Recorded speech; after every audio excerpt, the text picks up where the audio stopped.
বিভিন্নভাবে স্বাগত জানাচ্ছি ডিআরবি নিউজে। এই মুহূর্তে আমরা রয়েছি রংপুর প্রেস ক্লাবের সামনে। ঠিক আপনাদের দেখানোর চেষ্টা করি যে এখানে রাজশাহী কৃষি উন্নয়ন ব্যাংক আউটসোর্সিং ও দৈনিক মজুরি সকল কর্মচারীগণের শিথিল করে তাদের স্ব পদে চাকরি স্থায়ী করতে হবে। এজন্য কিন্তু তারা এখানে মানববন্ধন ও সাংবাদিক সম্মেলন করছেন, সেটি কিন্তু আমরা দেখতে পাচ্ছি। এবং তারা কিন্তু এখানে এক দফা দাবিতে রাজশাহী কৃষি উন্নয়ন ব্যাংকের যে আউটসোর্সিং ও দৈনিক মজুর ভিত্তিক কর্মরত সকল কর্মচারীগণের বয়স শিথিল করে তাদের যে স্ব পদ, সেই পদে যেন তাদের চাকরি বহাল থাকে, সেটি কিন্তু আমরা লক্ষ্য করছি। এবং প্রিন্ট মিডিয়ার মাধ্যমে আমি অন্তর্বর্তীকালীন সরকারকে অনুরোধ করব, আমাদের এই দুঃখ দুর্দশার কথা বিবেচনা করে আমাদের সবাইকে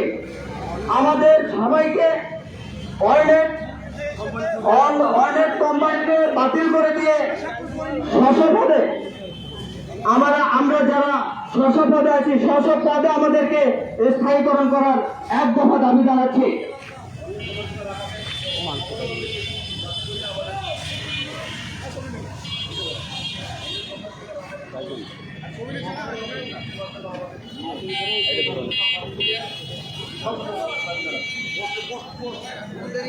আজকের এই মানববন্ধনে দর্শক আপনারা দেখছেন যে রংপুর প্রেস ক্লাবের সামনে যারা রাজশাহী কৃষি উন্নয়ন ব্যাংকের কর্মকর্তারা রয়েছে, যারা দিন মজুরি ভিত্তিক যারা কাজ করতেন, তারা কিন্তু আজ এখানে মানববন্ধন করেছেন। আমরা লক্ষ্য করছি, আমরা এবং দৈনিক মজুরি ভিত্তিক কর্মচারীদের আপনার কাছে স্থায়ীকরণের এক দফা দাবি নিয়ে আজকের এই মানববন্ধন সাংবাদিক সম্মেলনে রাজশাহী এবং রংপুরে দুটিটা জানতে চাই যে আজকে ভবন থেকে উপস্থিত হওয়া আজকের আমাদের সকলের স্থায়ীকরণের জন্য এবং আমাদের উপস্থিত হওয়া সকলকে আমি ওভার টাইম বহুত কাজ করাই, কিন্তু আমরা অভিনন্দন জানাচ্ছি। এবং সেই সাথে অনেক কিছু আমি আবারও উল্লেখ যেমন করছি, করোনা ভাতা আমাদের দেয়, রাজশাহী কৃষি উন্নয়ন ব্যাংক একটি আর্থিক প্রতিষ্ঠান, একটি সরকারি আর্থিক প্রতিষ্ঠান। এই প্রতিষ্ঠানে অফিস থেকে আমরাই বেরো এবং আমরা সকল সময় বৈষম্যের বিরুদ্ধে আজকের এই মানববন্ধন কর্মসূচিতে উপস্থিত হয়ে কিন্তু আমরা এক দফা দাবি জানাচ্ছি।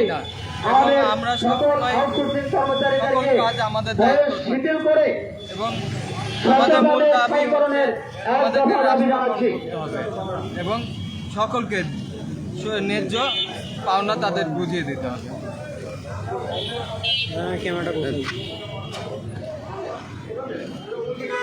দর্শক দেখছেন যে আমরা কয়েকজনের সঙ্গে কথা বলছিলাম, তারা আমাদেরকে যেমনটি জানাচ্ছিলেন যে রাজশাহী কৃষি উন্নয়ন ব্যাংকে তারা যে দৈনিক মজুরি ভিত্তিক যে কাজটা করে, সেই কাজের কিন্তু তারা তাদের যে ন্যায্য মজুরি সেটি কিন্তু তারা পায় না, এমনটি কিন্তু তারা আমাদেরকে জানিয়েছেন। ঘোরাঘুরি না করে এদিক সেদিক না তাকিয়ে আপনারা মনোযোগী হয়ে মানববন্ধন কর্মসূচি সফলভাবে সফল করবেন। এই আশা আপনাদের প্রতি আমি সার্বক্ষণিক রাখছি। করোনার সময় আমি 1 লাখ ডিউটি করছি, রাজশাহী কৃষি উন্নয়ন ব্যাংক ন্যায্য পণ্য কোনো কিছু পায় না, আমাদেরকে রাজশাহী কৃষি উন্নয়ন ব্যাংকে সকল আমাদের এখন কর্মচারী এবং দৈনিক মজুরি ভিত্তিক কর্মচারীদের 19-20 বছর চলছে। আজকের এই মানববন্ধন বয়সটা শিথিল করে ও সাংবাদিক সম্মেলন আমাদের চাকরিটা আজকের এই মানববন্ধন ও সাংবাদিক সম্মেলনের মাধ্যমে এক দাবি এটা। আমি অন্তর্বর্তীকালীন সরকারের দৃষ্টি বলছি, আমার সামনে উপস্থিত ইলেকট্রিক মিডিয়া প্রিন্ট মিডিয়ার মাধ্যমে আমি মানববন্ধন করার জন্য এখানে দাঁড়িয়েছেন। তারা এখান থেকে যেমনটি বলছেন যে আজকের এই মানববন্ধনে তারা তাদের যে চাকুরি সেটি কিন্তু স্থায়ীকরণ চান এবং তাদের যে ন্যায্য মজুরি সেটি কিন্তু তারা চান, এমনটি কিন্তু তারা আমাদেরকে জানিয়েছে। চুক্তিভিত্তিক আউটসোর্সিং এর মাধ্যমে আমরা নিয়োজিত আছি। আমরা দীর্ঘদিন যাবৎ আমাদের নিজেদের ঘাম শ্রম দিয়ে 24 ঘন্টা শ্রম দিয়ে আমরা এই প্রতিষ্ঠানকে বুকে আগলে রেখে আমরা আমাদের সর্বস্ব দিয়ে কাজ করে যাচ্ছি। আপনারা দেখছেন যে এরই এখানে ধারাবাহিকতায় অনেকেই দাঁড়িয়েছেন। আমি আজকের একটু এই আপনার কাছে মানববন্ধনের জানতে চাই, মাধ্যমে আপনাদের আমি অন্তর্বর্তীকালীন সরকারকে অনুরোধ করব, আমরা দীর্ঘ অনুরোধের ভাষায় বলবো, 20 বছর এই আউটসোর্সিং আউটসোর্সিংয়ের মাধ্যমে নিয়ে যেতে সকল আমাদের নির্দিষ্ট একটি কোম্পানির মাধ্যমে নিয়োগ দেওয়া হয় এবং আমাদের বেতন 2015 সালের বেতন স্কেল অনুযায়ী মাত্র আমরা 11,490 টাকা থেকে এখন পর্যন্ত 2015 সাল থেকে অদ্যাবধি 24 সাল পর্যন্ত আমাদের একটি টাকা বেতন বৃদ্ধি করানো হয় নাই। সে সাথে আমাদের চরম বৈষম্যের মধ্যে রাত দিন 24 ঘন্টা আমাদের রক্তক্ষয়ী এমন পরিশ্রম প্রত্যেকটা শাখা পর্যায়ে 2 থেকে 1 সর্বোচ্চ 1 জন করে কর্মচারী নিয়োগ দিয়ে এখানে আমাদেরকে 24 ঘন্টা করে ডিউটি করাচ্ছে এবং আমরা এই যে চরম বৈষম্য শিকার, যা আন্তর্জাতিক শ্রম দিবস শ্রম অধিকার লঙ্ঘন তথা আমাদের মাঝে যারা আছেন এখন আজ পর্যন্ত প্রত্যেকটা শাখা পর্যায়ে 1 জন করে অফিস সহায়ক বা নিরাপত্তা প্রহরী রেখে এখানে আমাদেরকে 24 ঘন্টা দিবারাত্রি আমাদেরকে খাটিয়ে নিচ্ছে। এর পরিপ্রেক্ষিতে আমাদেরকে কোনো ধরনের ওভার টাইম বা আমাদের ছুটি পাওয়ার মতো কোনো উপস্থিতি থাকে না বা আমাদের কোনো পরিস্থিতি থাকে না। এই পরিপন্থীর শিকার হয়ে আজকে আমরা চরম লাঞ্ছনা বঞ্চনার মধ্য দিয়ে আজকে আমরা এই রাস্তায় নেমেছি। প্রথমত আমাদের সর্বোপরি একটি দফা এবং সকলের মধ্যে আমাদের সকলের একটাই চাওয়া, আমরা যারা আউটসোর্সিংয়ে কর্মচারী নিয়োগপ্রাপ্ত আছি সকলকেই স্ব পদে বয়স শিথিল করে আমাদেরকে সকলকেই স্থায়ী করা হোক।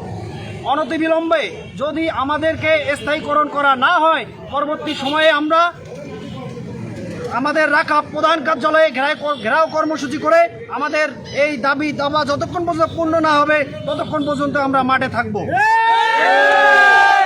দর্শক শুনছেন যে এখানকার যারা আউটসোর্সিং হিসেবে কর্মরত আছেন সকলেই কিন্তু আমাদেরকে বলছেন যে তাদের যে বিষয় সেটি, তাদের যে চাকুরি সেটি কিন্তু স্থায়ীকরণ করা হয় এবং তাদের যে ন্যায্য মজুরি সেটি কিন্তু তাদেরকে দেওয়া হয়, এমনটি কিন্তু তারা আমাদেরকে বলছেন।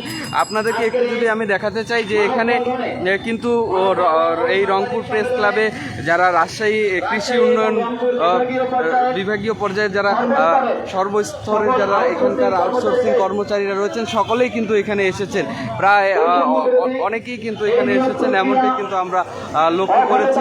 আপনাদেরকে একটু যদি আমি পুরো চিত্রটি এখানে দেখাতে চাই। মাধ্যমে নিয়োগপ্রাপ্ত নিয়োগ প্রক্রিয়াকে বাতিল করে আমাদের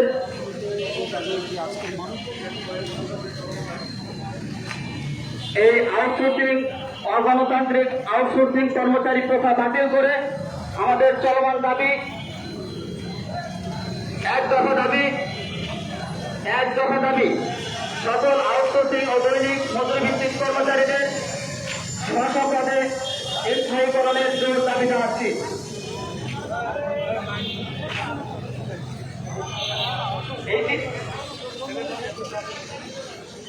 মনির ভাই,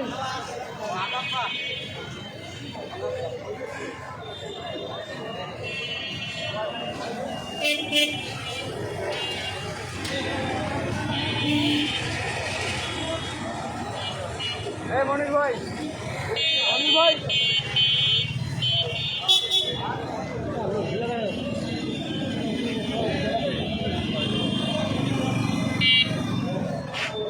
দর্শক দেখছেন যে তারা কিন্তু এখানে মানববন্ধনে আজকে দাঁড়িয়েছেন তাদের ন্যায্য অধিকার নিয়ে।